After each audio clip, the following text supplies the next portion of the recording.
how to clear Chrome history on PC. So if you want to clear your Chrome history, then first of all open up your Chrome browser, and then after opening your Chrome, on the upper right corner you will have a three dots icon. Click on that and then head over to and then go to history, and here you will have all of your recent history, and on the first option you will have history. Click on that, and now here you can see all of your history.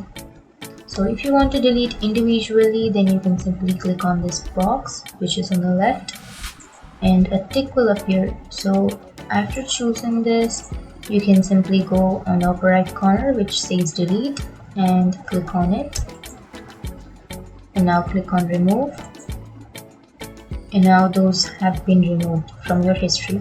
So this was the individual process, but if you want to remove all of your history at once, then you can simply click on clear browsing data, and after that you can choose the one that you would like, and after choosing you can simply click on clear data and then your Chrome history will be deleted. So that's it guys, that's how you clear Chrome history on PC, and if you have any questions, feel free to comment below.